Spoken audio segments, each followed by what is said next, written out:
Morning class. आज हम अपना तीसरा चैप्टर शुरू करने वाले हैं जो है संश्लित रेशे और प्लास्टिक। संश्लित मतलब सिंथेटिक, रेशे मतलब फाइबर्स और प्लास्टिक तो आपको पता है। तो आज पूरा जो चैप्टर शुरू करने वाले हैं वो सिर्फ सिंथेटिक फाइबर्स और प्लास्टिक को लेकर है। तो सबसे पहले आप रेशे से क्या समझते हो, ठीक है ना। रेशे क्या होते हैं, तो जैसे आपको पता होगा कि जो भी पोशाक पहनते हैं वो किससे बनी होती है, कपड़े से बनी होती है ना। और जो कपड़े बने होते हैं वो किससे बने होते हैं, देखो कोई भी कपड़ा बना होता है उसमें एक धागे देखे होंगे आपने बहुत ज़्यादा। वो धागे जो होते हैं वो फाइबर से बने होते हैं, ठीक है। तो जो धागे होते हैं वो प्राकृतिक हैं कि कृत्रिम हैं, मतलब संश्लेषित है, वो कैसे पता चलेगा। जैसे फॉर एग्जाम्पल अगर आपने कपास है देखा होगा, उगाते हैं ना हम कपास। तो जब हम कपास उगाते हैं तो क्या आप उसमें ये पता कर सकते हैं कि वो प्राकृतिक है कि संश्लेषित। तो कपास की तो फसल होती है, तो कपास क्या हो गई, प्राकृतिक हो गई, क्योंकि कपास की फसल उगाई जाती है। जो रेशम है वो भी प्राकृतिक हो गया, क्योंकि उसको भी हम क्या करते हैं, जंतुओं से प्राप्त करते हैं, ठीक है। उसी प्रकार जो दूसरी टाइप संश्लित रेशे वो होते हैं जो मानव द्वारा निर्मित होते हैं। तो मानव निर्मित रेशे जो होते हैं उनको हम संश्लित रेशे कहते हैं। मैन मेड फाइबर्स को हम सिंथेटिक फाइबर्स कहते हैं। दो बातें अब तक आई हैं चैप्टर में। पहली बात, फाइबर्स जो कपड़े होते हैं वो फाइबर से बने होते हैं, रेशे से बने होते हैं। और रेशे दो प्रकार के होते हैं, एक होता है मानव निर्मित जिसको संश्लेषित रेशे बोलते हैं, एक होता है प्राकृतिक रेशे। प्राकृतिक रेशे आपको पता है, कपास है, ऊन है, रेशम है, ये सारे क्या हैं, प्राकृतिक हैं। कपास पौधों से मिलती है, ऊन आप भेड़ वगैरह के बालों से बना सकते हो, और रेशम जो है वो आपको पता है जो शहतूत के अंदर जो कैटरपिलर होता है, इंसेक्ट होता है, सिल्क मोथ, वहाँ से मिलती है, वो उसको सिंथेसाइज करता है। लेकिन संश्लित रेशे जो होते हैं वो हमारे द्वारा बनाए जाते हैं, मानव निर्मित होते हैं, ठीक है। ये इतनी बात समझ में आ गई। ये देखो कुछ एग्जाम्पल दिखा रखे हैं आपको, ये क्या है संश्लित रेशे के। पहले हम देखते हैं कि जैसे धागे से जुड़े मनकों के हार में पाई जाने वाली एक रूप बनावट को स्मरण करने का प्रयास कीजिए। माला आपको दिखाई दे रही है ना, मन के होते हैं मोती, या एक तरीके से गोल गोल जो इसको आप बोलते हो, तो मोती बोलते हैं हम, तो मन के बोलते हैं उनको। तो जो मन के हैं उनको बनावट को अगर आप ध्यान से देखोगे या इन क्लिपों को जोड़ के इन्होंने क्या बना रखी है बेटा, श्रृंखला बना रखी है ना। तो ये एक चेन बनाई हुई है, या आप कोई भी चेन याद कर लीजिए, जो जोगी की चेन होती है या भैंस की बेल होती है, तो उनमें देखना एक एक कड़ी जुड़ जुड़ के पूरी चेन बनती है। तो ये क्यों बताया गया है आपको, ये इसलिए बताया गया है कि जो संश्लित रेशे होते हैं ना उनके अंदर बनाने के लिए छोटी छोटी इकाइयों को जोड़ के बड़ी चेन बनाई जाती है। देखो अभी मैं पढ़ के बताती हूँ आपको। एक संश्लित रेशा भी छोटी इकाइयों को जोड़कर बनाई गई एक श्रृंखला होती है। प्रत्येक छोटी इकाई वास्तव में एक रासायनिक पदार्थ है। इस प्रकार की अनेक छोटी इकाइयाँ मिलकर एक बड़ी एकल इकाई बनाते हैं जिसे बहुलक पॉलीमर कहते हैं इंग्लिश में।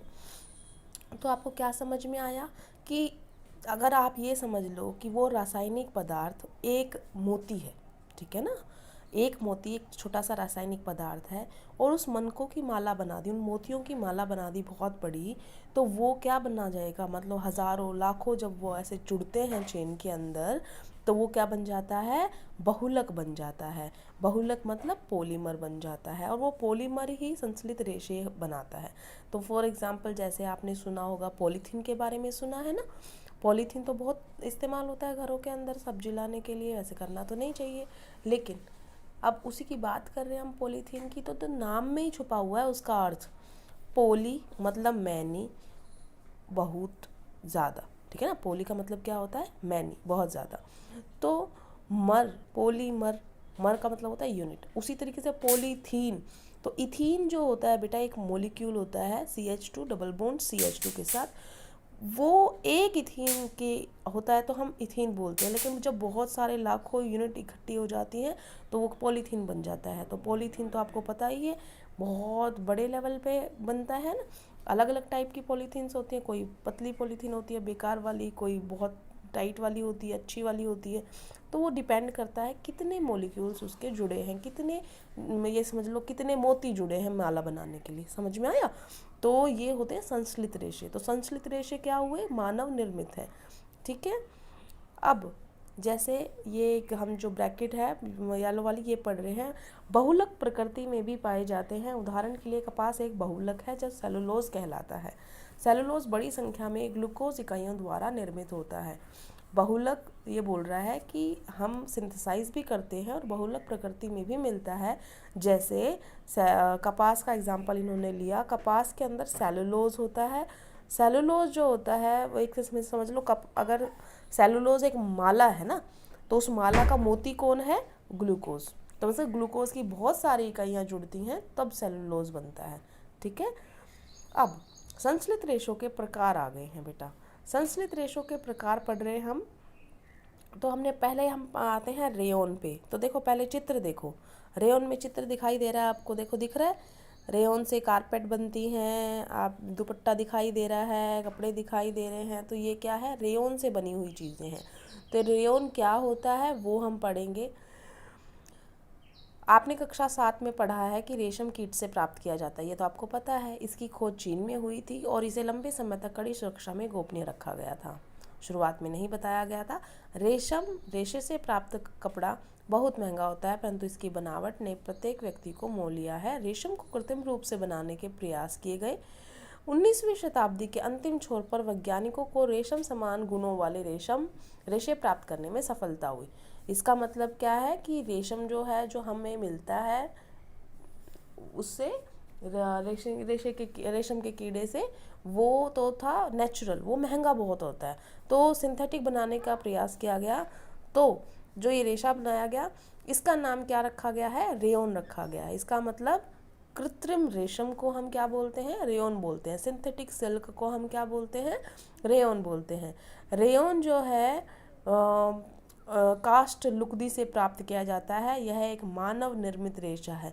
कास्ट मतलब लकड़ी, ठीक है ना। यह रेशम से सस्ता होता है, परंतु इसे रेशम रेशों के समान बुना जा सकता है। इसे रंगों की कई किस्मों में रंगा जा सकता है। रेयोन को कपास के साथ मिलाकर बिस्तर की चादरें बनाते हैं और ऊन के साथ मिलाकर कालीन या गलीचा बनाते हैं। तो आपको पता चल रहा है, मिक्स करके कई कई चीज़ें बना रहे हैं। बेडशीट बना रहे हैं, दुपट्टा बना रहे हैं, कपड़े बना रहे हैं, और अगर ऊन के साथ मिला देंगे तो गलीचा बना देते हैं, और अगर कपास के साथ बना देंगे तो बेडशीट बना सकते हैं। ठीक है। तो आज के लिए इतना ही। Thank you class. और ये सब आपने समझना है अच्छी तरीके से वीडियो देख के। Thank you.